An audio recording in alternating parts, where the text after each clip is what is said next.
My name is Natasha. I am 26 years old and I live in New York City. I work as a waitress in a hotel bar every evening. My life is simple and sometimes difficult. I do not have much money and my student loans take a large part of my earnings every month. The weight of these loans follows me all the time, even when I try to relax at home. I also ended a relationship recently. The sadness from it still sits quietly in my days. I feel tired most of the time.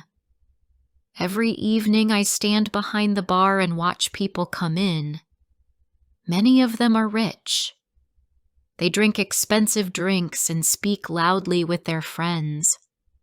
They look relaxed and confident in their shiny clothes. They seem to live without worry, and I often wonder how that feels. Their world looks smooth and easy. Very different from mine, where every dollar comes from long hours of work. I sometimes look at them and imagine what life must be like when bills do not control your thoughts. One busy night, the bar was full of music and conversation. I was wiping glasses behind the counter when a man walked in. He was tall and walked with steady confidence. His black suit fit him well, and his bright blue eyes moved across the room as if he was trying to understand everything at once. His deep voice made people turn their heads when he spoke. I did not know his name at that moment, only that everyone noticed him. That man was Tim Hawk. Many women in the room watched him as he approached the bar. I kept working, but then I saw his eyes stop on me. He walked to my counter and sat down. He looked at me in a way that made me feel like he already knew something about me. He told me I looked like someone who did not belong there. His words surprised me, but I smiled and told him I worked there to pay my rent. He laughed softly. That moment stayed in my mind. It felt like the beginning of something I could not describe clearly at that time, but I continued with my work and tried not to think too much about it. Tim came back to the bar the next evening. He sat in the same seat and ordered the same drink, whiskey with ice. He spoke to me slowly, as if he had no hurry at all. Day after day, he returned. I began to notice how different my shifts felt because of him. I found myself watching the door without planning to. I knew it was not wise to feel this way, but I could not ignore it. One Friday night, after the bar closed, he asked me to have dinner with him. I said yes before I thought carefully about my answer. He took me to a rooftop restaurant high above the city. I had never been in a place like that before. The tables were covered with beautiful dishes, and the lights of New York shone around us like a map in the dark. My simple dress did not match the style of the people around me, and for a moment I felt out of place. Tim did not seem to notice. He looked at me with calm eyes that made the room feel smaller and more comfortable. During dinner, he told me something important. He said he owned Hawk Enterprises. I knew that company name because it was one of the biggest in the city. My hands almost slipped on the glass I was holding. Tim was a billionaire. I did not know what to say, so I listened quietly while he explained more about his work. After dinner, he drove me home in a quiet car. When we reached my building, he did not try to touch me. He only looked at me and said, "You are different, Natasha." Then he left. I stood in front of my apartment door for a long moment. I felt unsure and excited at the same time. I could not sleep that night because my thoughts kept returning to him, to the dinner, and to the strange new feeling that had entered my life. A week later, a rainy night arrived. Most customers had already left when Tim walked in again. His suit was wet and he looked exhausted. His usual confidence was gone. He told me he was tired of fake smiles and fake people. He asked me to stay and talk with him. The bar was quiet, so I sat with him in a corner. He spoke about pressure and loneliness. His life looked easy from the outside, but he felt alone even with many people around him. I listened because I could see he needed someone who simply heard him without expecting anything. As the night continued, our conversation grew deeper. There was a clear connection between us. It did not come from his money or his status. It came from the fact that we understood each other. He moved closer to me and looked into my eyes. Then he kissed me. I did not move away. The kiss was soft and careful. It felt strange and familiar at the same time. We left the hotel together and went to his penthouse. The building was tall and the city lights filled the windows. We spent the night together. When I woke up the next morning, the sky was still pale and the city looked calm from the glass walls. I lay there for a moment and tried to understand my feelings. I did not feel guilt. His hand had held mine during the night, and that simple gesture stayed in my mind. It made me feel seen in a way I had not felt for a long time. This was how everything began for me. Everything that followed came from these early moments, which felt both gentle and confusing at the same time. Before I tell you the rest of my story, please subscribe, share, and let me know in the comments where you are listening from. Your support means a lot. Now, let's continue. After that night, my days began to feel different. Tim gave me more attention than before. He sent flowers to the hotel bar where I worked, and every morning I woke to a message or a call from him. He always said he was thinking about me. I tried to tell myself that our time together was only a brief moment, but my feelings did not agree with that idea. I found myself waiting for his name to appear on my phone, and each day the feeling grew stronger. One evening, I was sitting in my apartment after work when the news came on the television. I heard Tim's name and I turned to look. His face appeared on the screen. Standing next to him was a beautiful woman with long dark hair. The headline said, "Tim Hawk's fiancée, Emma, returns from Paris." My body went still. I looked at the screen again to make sure I understood it correctly. Emma was a famous model. She smiled at the reporters and looked confident. I stared at the picture and tried to understand how this could be true. I felt a cold shock move through me. I did not know what to think or how to react. The man who sent me flowers every morning was engaged to someone else.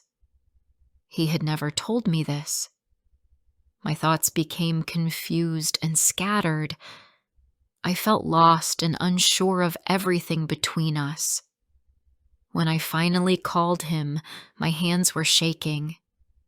My voice sounded weak when I asked him about the news. He did not try to hide the truth.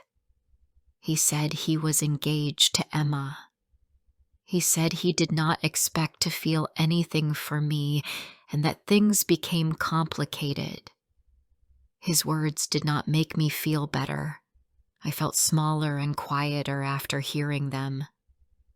The next night he came to my apartment. He looked serious and tired. He told me he had ended his engagement with Emma. He said he did it because of me. I stood there listening, but my thoughts were not steady. I did not know what to believe. He had hidden such an important part of his life from me, and now he was telling me he ended it all in one night. I cared for him deeply, but the truth had cut through my trust. I did not know which parts of his words were real and which parts were shaped by the situation. I wanted to believe him, yet the fear of being hurt again stayed close to my thoughts. After he ended his engagement, the attention around us grew stronger. Soon reporters and magazines began to talk about me. Photos of me appeared online.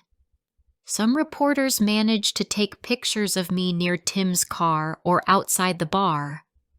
The comments were harsh and unfair. People called me a gold digger and said I only wanted his money. Others said I broke the engagement between him and Emma. Reading those words felt like a heavy hit each time. My boss called me into his office one afternoon. He looked uncomfortable. He said the hotel did not want negative attention or drama connected to their business.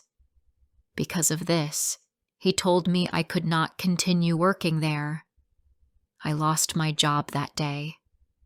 I walked out of the hotel with no idea how I would pay my bills. Tim felt responsible. He found a small apartment for me in another part of the city so reporters could not reach me easily. It was nicer than my old apartment. He said it was safer for me to stay there until the attention faded. I understood he wanted to help, but living in a place he paid for made me feel uneasy. I had always taken care of myself. Now I depended on him for more than I expected. I did not like how that felt. It made me feel like my choices were no longer fully my own. I looked at him one afternoon while we were sitting at the table. I asked him a question that had been in my mind for days. I asked if this was love or control. Tim looked at me for a long moment before he answered.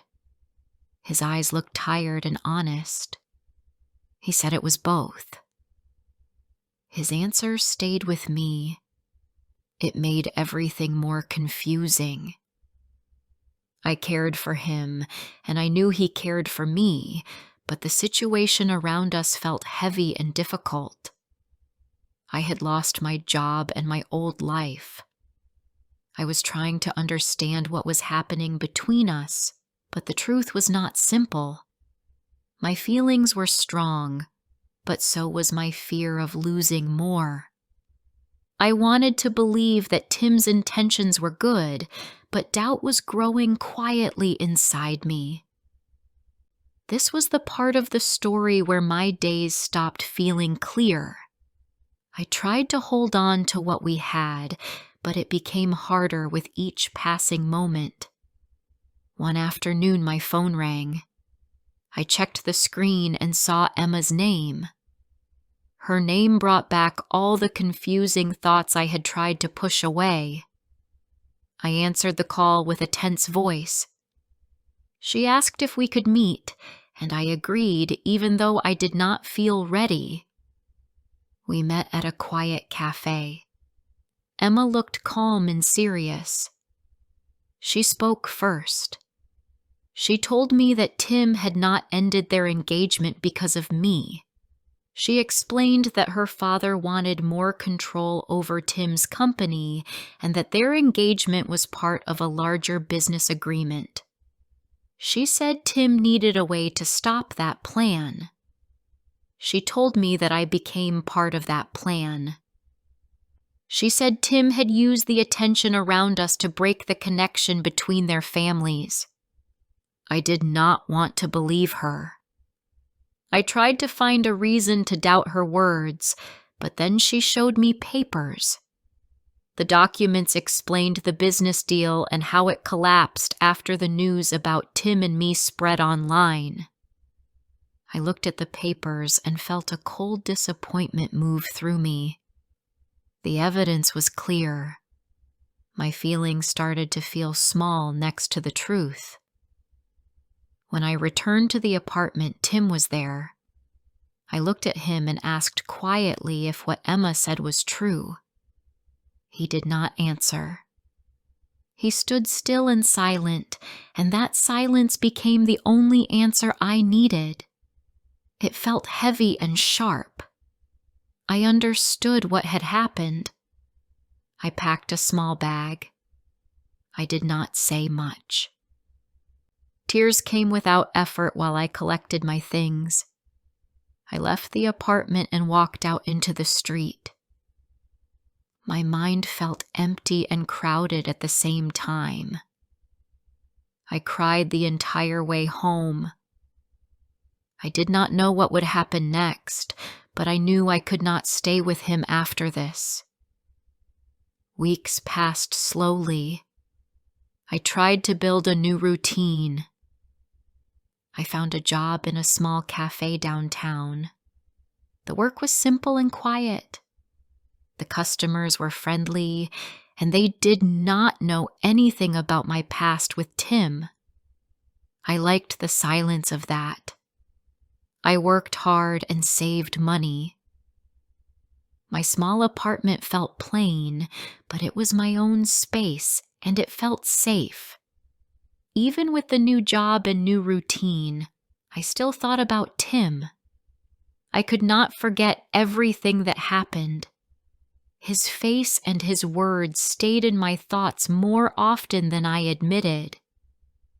I tried to put distance between the past and the present, but it was not easy. One morning, a man dressed like a delivery worker entered the cafe. He walked up to me with an envelope. My name was written on it in Tim's handwriting. I felt nervous as I held it. I opened it when I found a quiet corner. Inside was a long letter from Tim. He wrote honestly about everything. He admitted he had used the scandal at first to escape the business agreement with Emma's family. He wrote that he did not expect to care for me the way he eventually did. He said that he fell in love with me, and those feelings were real for him. He explained that after I left, his company's board became angry. They told him to choose between keeping his position or choosing me. He wrote that he chose me. Because of that, he had to step down from Hawk Enterprises. He lost the company he had built over many years. He wrote that I was the only part of his life that felt true. He apologized for the pain he caused. He said he understood if I never forgave him. He said he only wanted me to know the full truth. I stood there with the letter in my hands. I felt mixed emotions. I was still hurt, but I also felt a quiet sadness for what he lost. I folded the letter and held it for a moment. It did not make the past disappear. It did not clear every question. It only made my thoughts deeper. A few days later, I agreed to meet him one last time. We met in a quiet park far from the busy streets. The air felt cool and calm. When I arrived, he was sitting on a bench. He looked different from the man I first met. His expensive suits were gone. His expression was quieter. and his eyes showed the weight of the last weeks. He stood up when he saw me. His smile was small and gentle, nothing like the confident smile he once had. He thanked me for coming. He said he only wanted to see me again. He did not ask me to return to him. He did not try to push for anything. He only stood there, waiting for whatever I wanted to say.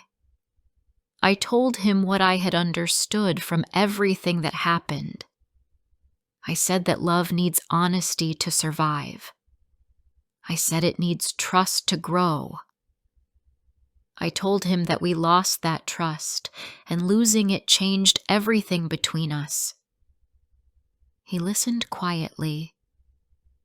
He looked down for a moment and then looked back at me. He understood.